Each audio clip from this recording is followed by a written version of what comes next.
그렇습니다. 그런데 모든 것은 히데코의 계획이었어요. 처음부터요. 히데코는 어떤 사람이었냐? 어렸을 적부터 이모부한테 학대를 당하면서 자란 히데코는 절대 착한 아이가 아니에요. 이모부는요, 이 아이가 책을 더 잘 읽을 수 있도록 히데코와 이모를 교육시켰고, 이모는 그 억압을 이기지 못해 자살하게 됩니다. 이모부는 주기적으로 일본 귀족들을 집에 초대해서 책 낭독회를 열고, 처음에는 이모가 그 낭독회에서 책을 읽었고, 나중에는 이 젊고 아름다운 히데코 아가씨가 그 가운데서 책을 낭독하게 했죠. 하지만 그 책은 우리가 생각하는 그런 책이 아니에요. 입에는 담을 수 없는 그런 외설적인 성적 내용들이 들어있었고요. 그리고 그 변태스러운 책의 내용들을 히데코가 맛깔나게 읽고 나면 흥분한 일본 귀족들에게 이 책이 경매가 더 비싸게 붙여지는 거죠. 그 외에 이모부는 그림도 경매에 붙였는데요. 그림도 그 남녀의 귀교한 기괴한 그 성교의 모습들을 가진 게 묘사가 된 게 경매에 붙여진 거예요. 그러니까 히데코는 이 변태적인 상술의 하나의 도구일 뿐이었던 거죠. 이곳에 초대됐던 백작은 아가씨를 만나서 은밀히 이런 고백을 합니다. 백작은 사실 일본에서 지낼 동안 이 아가씨 소문을 들었습니다. 그리고 3년 동안 그림 베끼는 방법을 연마하고 이곳에 오게 된 거죠. 이유는요? 이 이모부 집에 들어와서 히데코를 유혹해서 결혼하고 재산을 챙길 목적이었어요. 하지만 이 낭독회에서 만난 히데코는 그렇게 쉽게 유혹에 빠질 순진한 여자가 아니었거든요. 그래서 그는 거래를 제안합니다. 아가씨는 어차피 늙고 이 변태적인 이모부와 결혼하기는 싫을 테니 차라리 나랑 결혼해서 도망가서 재산을 챙겨, 그리고 나서 나한테 일부 재산을 주면 되는 거 아니야. 그럼 아가씨도 도망가고 나도 돈 챙겨서 좋고. 결혼을 구실로 아가씨를 구해주는 역할에 대한 수수료를 받기로 한 거죠. 하지만 아가씨가 그렇게 쉽게 결정하진 못합니다. 이모부가 무섭기 때문이겠죠. 그런 히데코에게 백작이 고농축 아편액을 보여줍니다.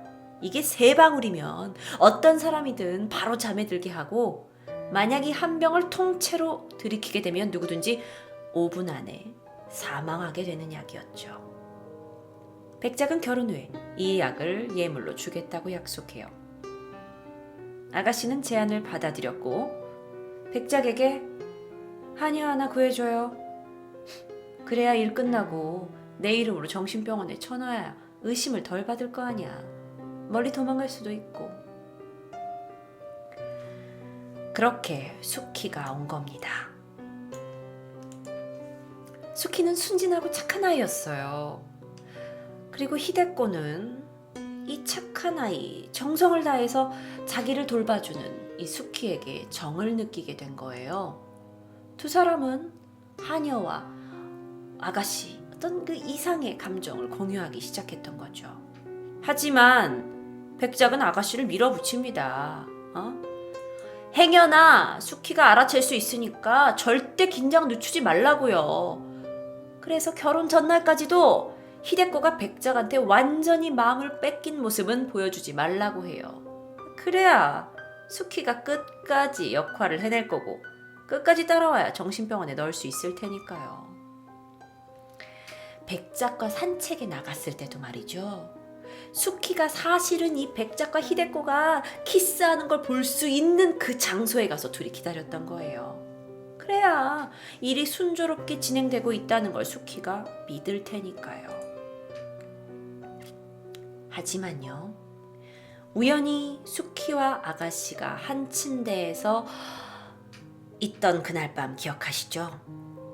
두 사람은 그날 뜨거운 정사 속에 서로의 감정을 확인합니다. 사실은 둘은 깊이 사랑하고 있다는 걸요. 그리고 두 사람은 서로가 숨겨온 것을 고백했어요. 수키가 아가씨를 속이려 들어왔지만 사실은 정신병원에 가게 되는 건 결국 수키라는 걸요. 자, 이제 일은 어떻게 진행이 될까요? 수키는 장물어미에게 편지를 보냅니다. 원래의 계획이 조금 변경됐다라는 편지였어요.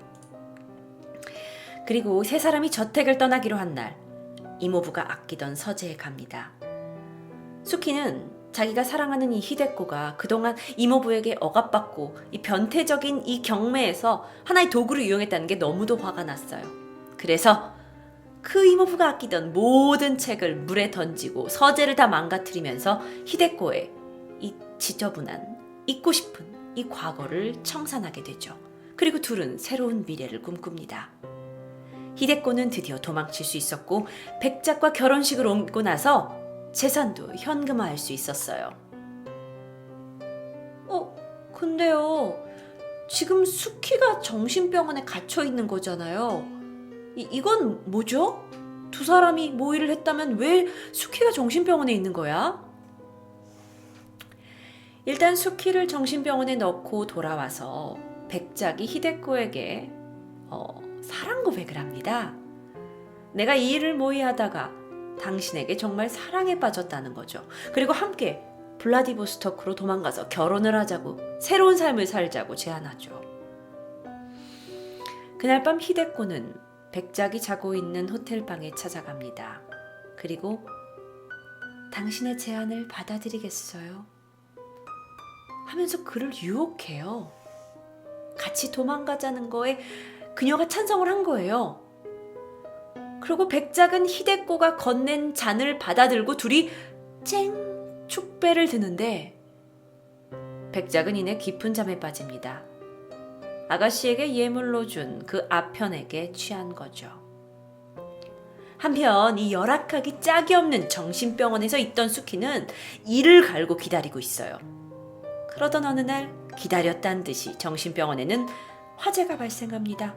그리고 그 정신없는 틈을 타서 수키의 장물어미 가족들이 와서 소방관으로 위장해 수키를 탈출시키죠.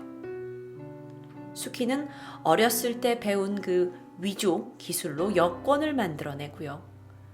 백작을 잠들게 한 아가씨는 드디어 수키와 만나게 됩니다. 이모부에게도 도망쳤고 현금도 찾았고 두 사람은 서로의 사랑도 확인했고 두 사람은 블라디보스토크행 배에 몸을 싣고 자유를 찾아 떠나게 됩니다. 어찌 보면 좀 복잡한 스토리일 수도 있어요. 반전에 반전을 더했던 영화죠. 어떤 분들은 좀 이해가 힘들다고도 하실 수 있는데요. 귀로 듣는 영화에서 여러분에게 좀 잘 전달이 되었으면 하는 바람이에요. 그러니까 모든 것은 히데코와 수키의 사랑에서 벌어져서 중간에 계획이 틀어지게 된 거죠. 영화를 보시게 되면요, 영화에 등장하는 배경이나 이 미술적인 부분이 상당히 인상적이고 완성도가 굉장히 높다고 할 수 있어요. 또 수키 그리고 히데코, 김민희 씨 연기도 아주 훌륭했다고 생각이 들고요. 하지만 이 영화가 개봉했을 당시에 주인공 김민희와 홍상수 감독의 불륜설이 함께 터지면서 사실 이 연기자로서 고운 눈으로 평가받을 수는 없었던 것 같습니다. 영화는 야한 장면들을 포함하고 있습니다. 너무도 적나라하게 연출된 야한 장면들이 있는데 조금은 저에게는 좀 새로운 시각으로 바라볼 수 있었고 그게 어떤 부분에서는 약간 아름답다라고도 저는 이제 느껴졌기 때문에 아주 신선한 영화였다고 할 수 있을 것 같아요. 지금까지 귀로 듣는 영화 디바 제시카였습니다.